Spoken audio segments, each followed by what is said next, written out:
very good, thank you. You're looking spectacular. I do love the jacket. Is this your normal Sunday morning wear? My normal Sunday morning attire? No, not quite, but I felt like today was the right day to whip out a jacket as colourful as this. Excellent. So how did you get involved in this project in the first place? So I auditioned for it about a year and a bit ago, and then there was just a long process of chemistry reading with some different girls to play Orla, and then luckily my best friend in real life, Emilia, got the role, so we got to do it together. But as soon as I read the script, I mean, I loved the books as a child, and as soon as I read the script, I was just crying with laughter. I couldn't finish the script. So I was really excited. It was one of those ones where I tried not to think about it too much because I didn't want to get too excited in case I didn't get it. But I was absolutely thrilled, not only to get it, but also for Emilia to be in it as well, because we've wanted to do a project for a while. And what was it you loved about the books? Personally, I'm really dyslexic, and I really struggled in class picking up facts and things like that, just because my brain wouldn't keep them in. So finding a fun way of learning them, I didn't realise I was learning at the time, but I really loved a way that I could feel like I was clever and knew the things in history, but I learnt them in a fun way. And at what point in the process did you get to meet Terry? I think he came on set about halfway through the shoot, and I was very excited. And I've just seen that they've re-released the books with some of the movie photos, which is very surreal. But so now you're in a book. Yeah. That you used to read. I know, it's weird, and it's a definite pinch yourself moment. I was sat there this morning just looking at it. I couldn't quite believe that it had happened. And the story of British history is also very much a story of European history. Of course. How does this film reflect that? Well, I think the nice thing about the film is there's lots of different cultures, and I think that's really represented. And it's just a fun film, and it's fun to see, even within the clothes, the kind of Roman-styled clothes with the kind of classic British Celtic-style clothes. And I think we found a really fun way of showing when they eventually unite, of kind of putting them together. So what's coming up next for you? What do you have on the way? So in a month I start shooting a new film, which I can't say much about, but it's filming in Serbia, and it's a vampire film. And then I'll Find You, which was a film I shot a couple of years ago, is going into festivals. It went to Taormina last night, and it's going to some film festivals this summer. It could be coming to London Film Festival? I fingers crossed. I think it might be. Yeah, brilliant. How's it all going? Well, my goodness, it's very exciting indeed. I haven't seen the film yet, so this is a real first. So you haven't been cut from it, as far as you know? Say again? You haven't been cut from it, as far as you know? No one has said anything, so I've got to assume. I've seen the trailer, and I'm in the trailer. Well, that's got to be a start, isn't it? It's got to be a good sign. But my kids are in it as well, because they came down and they did a day on it. So they're in the background. I mean, they're all here as well. I take it that was the English location, not abroad? That was the English location, yeah. They got a day off school, a special dispensation to come and be in Horrible Histories. They loved it. And who's the bigger Horrible History fan, them or you? Me. Oh, but actually, do you know what? No, they watch it kind of, it's like it's a thing they just watch again and again and again and again. It's been amazing for their history. They actually know things. They know stuff like I never did. I mean, genuinely, it is amazing, and it's so watchable. It's so well done. It's so funny. It's the same team that used to make Armstrong and Miller. You see, it's the same director and producer, Caroline and Dominic. Okay. So, I know them all, and a lot of the cast are the same as well. Right. From the TV series. So they're just lovely. It feels like they're sort of family almost. You know what I mean? Which must give the feeling on set a great vibe. Oh, definitely, absolutely, yeah. It's been really lovely. So many old friends in it as well. Tony Gardner's in Armstrong and Miller. Dave Lamb is in Armstrong and Miller. Lucy Montgomery. I mean, God, all these people coming back together. It's just lovely to see them all. So it's great. So tell us something about your character in the film. He's a pretty shifty individual. Kate Nash, who's a sort of, he was a Roman, I won't say procurator. I might have made that up. Anyway, he basically was just nicking stuff from Boudicca. Basically, he's nicking Boudicca's inheritance and taking it back to Rome. So he's not really in it much, but he's very, very funny. Awesome. Yeah. And with the kind of ruction, British history is very much a story of European history. With the current ructions at the minute, it could also speak to parents at a certain level as well. Oh, I think it will do. I mean, I can't wait to see what else is in there, because there's going to be, it's going to be a movie for all ages. I suspect parents will enjoy this. This might be one for parents to enjoy slightly more even than their kids. But yeah, I think there's masses in there, definitely. Awesome. And what's coming up next for you? Well, I'm going off on tour. I'm doing a one-man show. I've written a one-man show that I'm taking around, doing a tour in November. So I'm working on that at the moment. Kind of comedy show. It's fun. Is that? I mean, obviously that's quite a different thing to trying to get your one perfect take for a film. Absolutely, yeah, that's true. I mean, it's a very different business, that one. Where you, I've never done stand-up like that before. So it's going to be fun. Really looking forward to seeing it. Yeah, I get myself the challenge, book it in, then I have to write it. Yeah, you've got to do it. Yeah, so no, it's great. You get to play a genuine kick-ass female character from history. How good is this? It's so good. I actually have been talking about wanting to play Boudicca for years to my agent, yeah. So when the audition came through, I was like, I have to get this, oh my God. And I met with Dominic and Carolyn, and they just told me, that they'd watched Glow and felt like I could be right. And I was like, I just can't believe I'm getting to play her, because she's such an icon. And just not many women are written about like that in history. So I feel like, there's this mystery around her death, and just the fact that she united the Celtic tribes is just such an incredible thing. It's so difficult to do, quite mad. We were interviewing somebody the other day at the premiere of Armstrong. It's the 50th anniversary of the moon landing. Yeah. This is several degrees way beyond that. Yeah, so yeah. How many people do you find who don't even understand the history of that kind of time? I think, things like Horrible Histories actually are really impactful, because I remember reading the books at school, and I feel like these times were really fun to learn about. I loved learning about, the Celts, the Romans, the Tudors, anything that was a bit sort of gross and weird and just so different to how we live now. So I think it's quite fascinating for young people, and I think Horrible Histories does a really good job of bringing what is fun to learn about history to a younger audience. But I guess my mum's a big history buff, and I took to it at school, so I feel like I really got into that. But I guess, it depends on what you're naturally drawn to, I suppose. But I love a bit of, blood, guts, screaming, fighting, hiding in the bushes, anarchy. And the thing about reading across all those periods of history is it just shows the nature of Britishness isn't a static thing. Right. How do you find that kind of lesson in the present times is one that families need to see? I think that something that really sticks out to me is that she united all these tribes to fight a sort of the bigger picture. And I think that we're in this really intense political climate where people are disagreeing quite strongly. And I think that is okay, that we have disagreements, as long as they're not hate-fueled. And I feel like what's really important right now is to embrace our neighbours, embrace our differences as a community, so that, we don't just get torn further and further apart, because the more that we sort of hate each other for being different, the weaker we are as a community, and the more power, those in power have. And so I think I just really like the fact that in history we have been able to unite in trying times, and sort of, look at someone who's different to you, has a completely different opinion, and go, okay, I understand why you have that opinion, and I still can like you, So I think that we have to embrace each other and treat each other with as much kindness and understanding as possible, because it's tense out there, and we're not going to get anywhere if anything's filled with hate.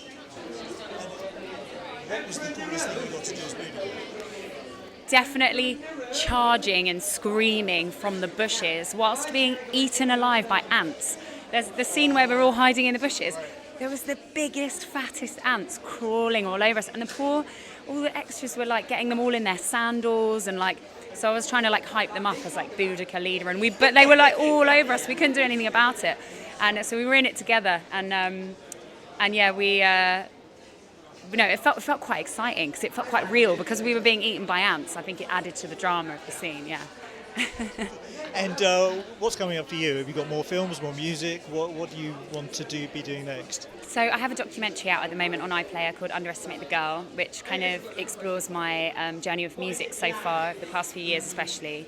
And I'm currently writing new music and Glow Season 3, a show that I work on Netflix, is coming out in August, and then my schedule is just going to depend on touring dates and filming, but I'd love to do more acting and just kind of keep making music, so it'll just be, I'm juggling, basically. I'm juggling, yeah. Awesome. Tell us about your character in the film. I play Emperor Nero, and that's it, really, yeah. He's a passive-aggressive leader, pretty much it. He tries to take his mother out, his overbearing mother, and is going to war with Boudicca, played by Kate Nash. Given the current political situation, did you take any inspiration from our current political leaders? Sure. Yeah.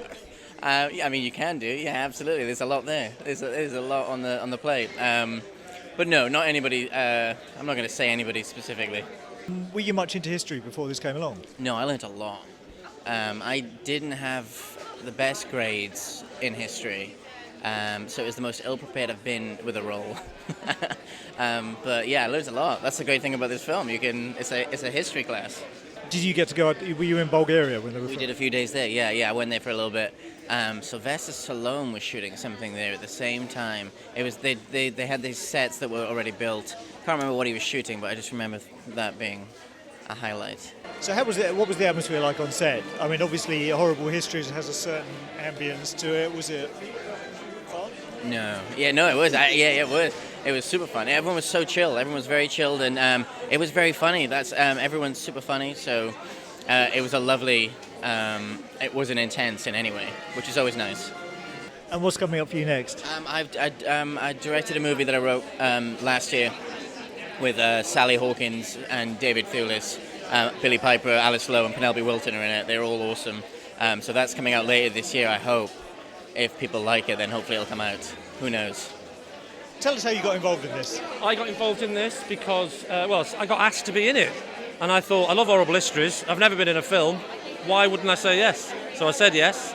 And here I am now at a film premiere. It all feels very odd. And it is slightly odd. It's great to see so many families here. Do you think this is primarily a movie for the kids, or there's a lot in it for the adults as well? Like Horrible Histories, the TV show. I mean, I came to that because my kids watched it, and I would be watching it in the back. And it's one of those things that have gags in it that are aimed at the adults as well as the kids. So something for everyone. I mean, that sounds like someone who's really on message with a PR company. Something for everybody. But there is something for everybody. And who's the bigger fan in your household? Who's the bigger fan of Horrible Histories in your household? Is it you, or is it now the kids? It's probably, we've got a 7-year-old, a 12-year-old, a 15-year-old, and and me and my wife. And honestly, it's probably evenly split. We've seen them all. We've seen the live show. We've got the books. We are Horrible Histories fans, and now I'm in the film. I've got a lot of cred in my house now. There's no getting around it. You do start. I learned more about the Romans in a few days filming this than I did in the whole 3 years at school, because I only did 3 years. I had to leave. And so tell us a bit about your character. Well, I'm Decimus, the centurion, and I'm very much in control of my soldiers. But you know, I'm definitely not as smart as I think I am, and I just want to go home. I miss Rome so much. I don't want to be in Britain. It's raining. It's miserable. You know. Anyway, enough about my life. Let's talk about the film. And the story of British history is very much a story of European history. Correct. How do you think that comes across in the film? Because some people have a notion of Britishness as being stepped from a moment in time. Yeah. Well, this is the thing, isn't it? This breaks that bubble. That's the thing about the you know, we think of ourselves as being, you know, British in the modern sense, but actually you realise that Britain is an ever-evolving thing. You know, it's the Romans were utterly brutal, but at the same time they brought a lot of things to Britain.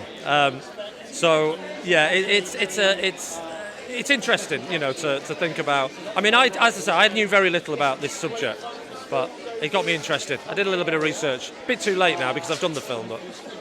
And what's coming up next for you? Another series of Would I Lie to You, doing more Not Going Out. And obviously this is going to launch my film career, and I'm going to be big in America, and I'll never come back to this country again. That's not going to happen. The weather will be nicer. Excellent. I love the British weather. The Romans brought that, I think. Going all the way back, what first brought about your love of history? I hate history. Right. I'm a children's author. I'm a professional actor. I know nothing about history. Right. So what I did, I was asked to write a history book. I used researchers. My skill is retelling the stories, great stories from history. I suppose in many ways the stories are all about people, and Exactly. in many ways with this film, British history is European history. And how does that come across in the film? I think it comes across as the Britons being the underdogs and defiant against these awful Roman people, which they were. The Romans were absolutely awful, and they're held up as examples of civilization, and they weren't. They killed people for sport. Hate the Romans. And so when was the idea of doing a film first come about? Oh, it's been there for a long time. Yeah. I think the stories are so good. I mean, history has the best stories. You couldn't make it up. So the idea of putting this on film, it seems obvious. So it's just taken a while to get there, that's all. How did the cast? Do you get involved in the process of casting? Or Not the casting. Did you have any ideas of who you wanted to? What kind of person you wanted to see? No, but when I heard that Claudius was going to be played by Derek Jacobi, Perfect. the perfect. Claudius started his career, and we are sure as hell going to end his career, aren't we? Yes, probably is. Probably. What is it about conventional history which is much improved by actually doing storytelling and telling the stories of the people? It's the conventional history is told by the establishment, the conventional people, so they make the rulers look good.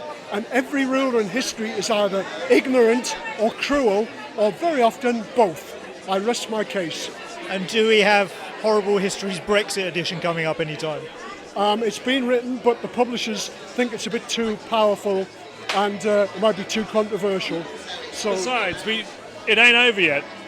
The history might be extremely interesting and very different to what we think it is.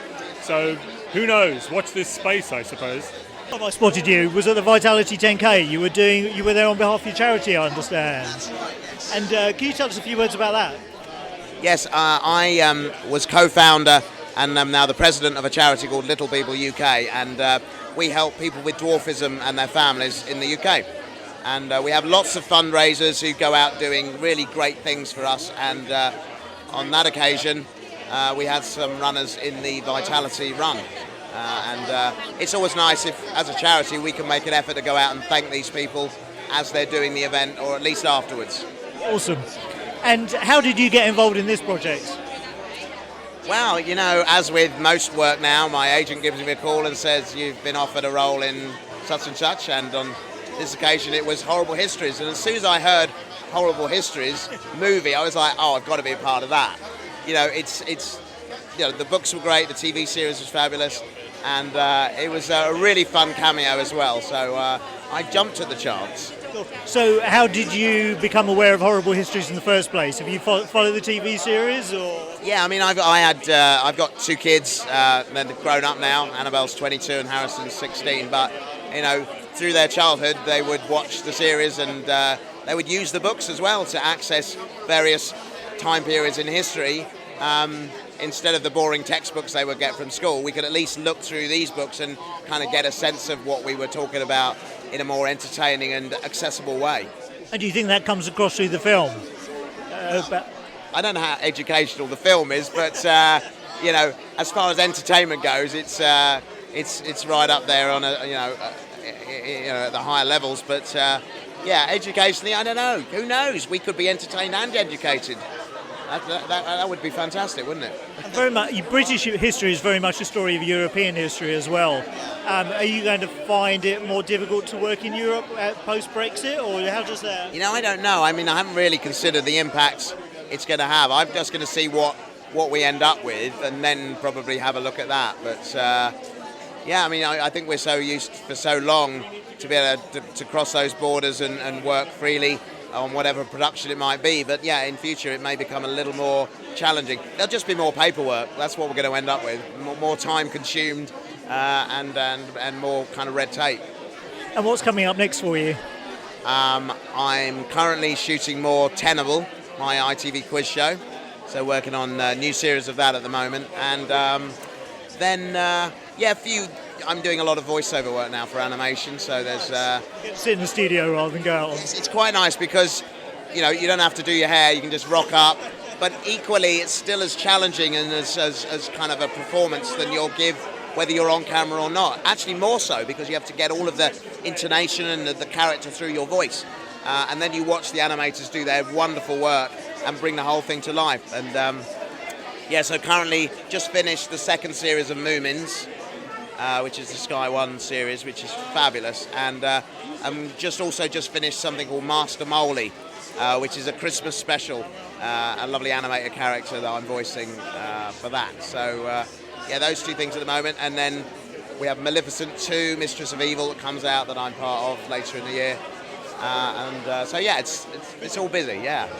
So were you aware of Horrible Histories before this came along? Yeah, I've got 5 kids, so yes, I can't be unaware, yeah. So was it the script that persuaded you or them? Yeah, it's a fantastic script, looked really fun, and the part's great, and to be on a horse rapping is living the dream. And so did you get to go out to Bulgaria and do anything? No, I didn't, no, I was hitching. It's not quite. Well, it's surprisingly nice. Is it Roman? I don't recall offhand. We'd have to check those textbooks for that one. Yeah. So tell us a little bit about your character. Well, I play Paulinus. He's a commander of a legionnaire, I suppose. No, centurion? Yeah, centurion. And he's one of those characters who's slightly more convinced of his own greatness than his actions prove him to be. He's fun. He's quite funny. He's a funny case. He's hubristic, and makes some terrible decisions based on his vanity. Which seems to be a fairly large part of any history book, is people in power making terrible decisions. The older I get, I realise if you have a big and a good idea, just don't do it. Don't do it. Just don't do it, because it'll end in failure. Yeah, there have been a few examples of that this week. Quite recently, yes. But speaking of it, we were just talking to Terry, and he was talking about writing Brexit edition of Horrible Histories at the minute. Oh, he is. He's kind of warming it up and getting that one going. That's good. If that came about into a film, who would you want to play?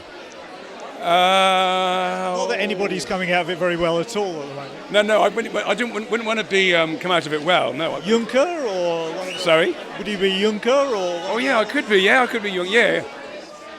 Although if you wanted a small part with a lasting impact, you just be David Cameron. Just say something and then off. What is it about the whole Horrible History thing that you think appeals to kids so much? Because it's almost become... I think it kind of solves the problem of I think it makes it interesting and relevant. In a way, it's a little like that wonderful Peter Jackson movie when it goes the old World War I footage.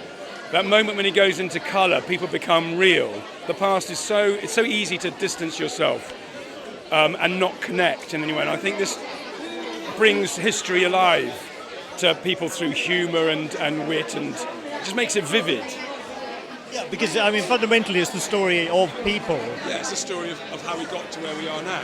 Yeah, and going back into your own personal history, what's been your favourite kind of film moment or TV series to work on? Well, I like V for Vendetta. I liked Morris, a film I did called Morris. But you get your actor jollies on stage, because you give a performance on screen and it gets taken by the editor and it becomes somebody else's property. But you do have an element of control on stage, which I've always enjoyed. And so what's coming up next for you? Is it more stage or more screen? Well, it may be a bit of both, actually. I'm doing a movie at the moment about Mary Seacole. And then maybe some very tentative plans to do some theatre at the end of the year. So. I was involved sporadically in the TV series, and so I guess that I was just on a very long list of people that, like everybody, who'd want to do it. So I was just very lucky. I got a call saying, "Would you like to?" Someone said, "Sorry, I just did better at the audition than you." Yeah, I just got asked, and it was a joy to do. Easy yes. And tell us a little bit about your character. Well, I play the pivotal role of Roman husband. So myself and Sam Spiro, who plays Roman wife, we're a Roman couple that have just decided to come to the wrong country for a holiday at the wrong time. And so we just pop up occasionally in sort of situations where you really wouldn't want to be on holiday. They just give you a call? Did you have to read a script? How did that work out? Yeah, they give you a call and they say, look, we'd like you to be involved, and I just say yes, and then they kind of send some scripts, and then they may have a rough idea, not always, but it's just exciting to be part of the troupe, because I think that unlike other programs of its kind, particularly looking at history, it's in terms of representation and diversity, it's pretty good, in terms of women, in terms of people of colour, all that kind of stuff. So it's a really updated and modern way of looking at history.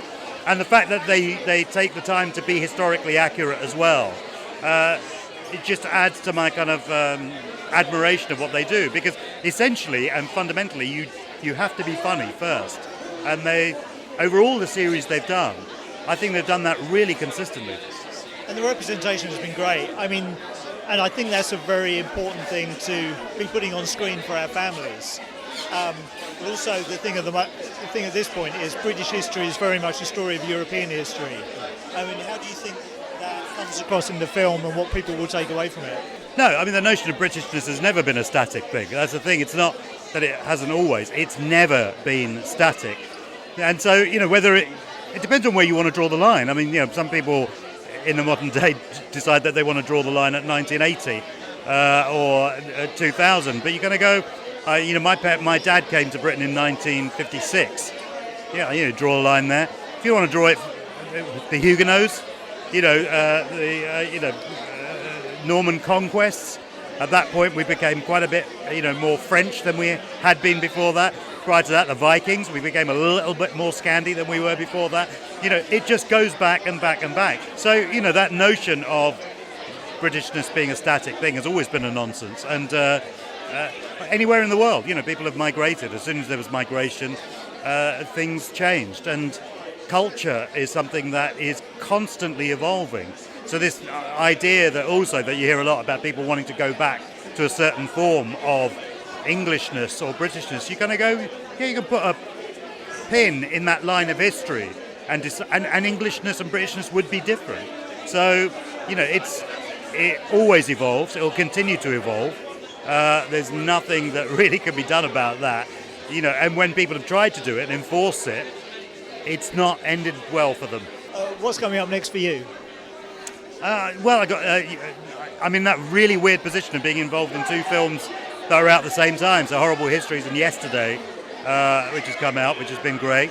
After that, I'm doing another series of Unforgotten, which I do for ITV as a drama, and we film that early next year, so that'll be out then. So when you got the script, what was it that persuaded you to want to be Antonius? The money, basically. No. I've worked with Caroline, the producer, before, and the director Dominic many years over the years, and did Tracy Ullman with them, and they offered me a part. And it was Atti's dad.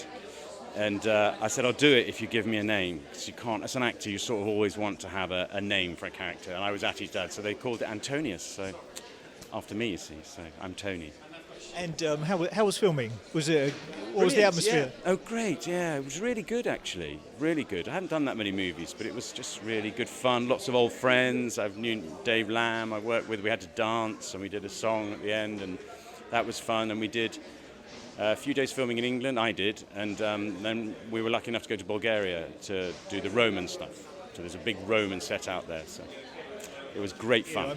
Coming from a certain age where you have school lessons which are somewhat dry, I think, back in the day, this is a different approach on history. And what do you take from that? Yeah, I think it's fantastic. I'm a big fan of children's television and education of children. I was in a children's series for many years called My Parents Are Aliens, and it was nice to be back involved in that. And I stopped doing history at probably aged about 13, 14, and just did science. And so I don't I don't really have any, now I do. As I get older, I'm much more interested in history, but this is a fantastic way to educate young people about history. My son did history at university, so I feel reasonably close to it.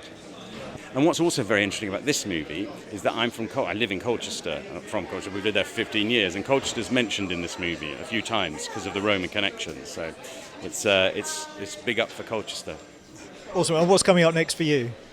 Last Tango in Halifax. I'm shooting next month. We're doing 4 more episodes of that. So yeah, new series of Last Tango in Halifax with Derek Jacobi, who's in this movie. Tell us about your involvement. Yes, so I play a character called Sycophantus, who is Emperor Nero's sycophantic sort of chief of staff, principal advisor. I end up dead, despite all my sycophantic behaviour. And it was shot out in Bulgaria and over here in London, and it was great fun to do, really good fun. Yeah, I thoroughly enjoyed every minute, and I was lucky because I got to do a scene with Derek Jacobi, who was only in for one morning, basically, so I was very lucky to be part of that scene because he's a hero of mine, and Kim Cattrall too, who's great fun, really good fun, yeah. What do you think it is about Horrible Histories that can attract people of amazing calibres, including yourself, to this kind of project? Well, I think obviously the brand it's been around for a long while, and I just know that its appeal to youngsters is huge and broad.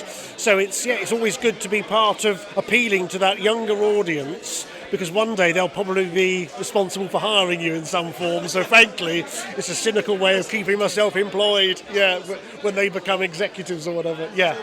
What do you think that parents can take away from this? I think parents should take away the pleasure that history can give to kids, basically, because and the fact that it repeats itself rather too quickly. So just learn the lessons as much as we can, and let's hope for an improvement in the future. Now, screenwriting Terry Deary, how difficult is that? Well, I think maybe the answer to that is not to try to start from scratch. I mean what's wonderful is that the Horrible Histories books was so sort of seminal, and I grew up sort of with them at the edge of my consciousness, and then the Horrible Histories TV show became a phenomenon, and I never worked in television. I come from a theatre and film background, and so being asked to write the film, I thought, how on earth do I pick up this mantle from what's such a successful show, but essentially is a television show, and what we're doing is making a film. And I think that's the only way to approach it, is to say, well, as a storyteller, I want to make something that's got heart and a narrative, and actually what the TV show, all the elements of the TV show that we love are the education and the fun and the comedy. How can we now put that into a form where people can start with characters at the beginning and go on a journey and have an adventure with a beginning, middle and an end? So that's been what I feel like has been great fun and a challenge, and lovely to not just want to be working on my own, but be collaborating with other people, and particularly with the addition of music and people like Kate playing Boudicca. It's so wonderful to have all the texture of that world to bring it into to make it accessible for young people, but also something that's bigger than an episode. It's now a movie. And do you find that writing for the film it will be easier than TV because you have more time to expand on a character, or do you think? Well, I don't write the television series. I'm not a TV writer. So for me, I think writing for film. That's why they asked me to do it, because that's my genre, and so I think that the challenge of it is to find characters that can sort of inhabit the world of all the good things that were good about the television series, but make it a proper film with a big story, and so that we can invest in those characters. And so we spent a lot of time working out who they are and inventing new characters, because obviously with the television show it's so much about telling history. So a lot of the characters you meet in the TV show are real people from history. So it is Boudicca and Nero or Henry VIII or whoever. So this movie has got those sort of seminal characters in, but actually the story is about some people that I made up, Atti and Orla, and they're real people that we identify with. They're teenagers in Roman Britain and Celtic Britain, and so we're on a journey with them. So I think that's great for the young people in the audience that they've got someone to identify with. See, there are a lot of families here today. Do you see them as the primary audience, or is there also a lot in there for the parents as well?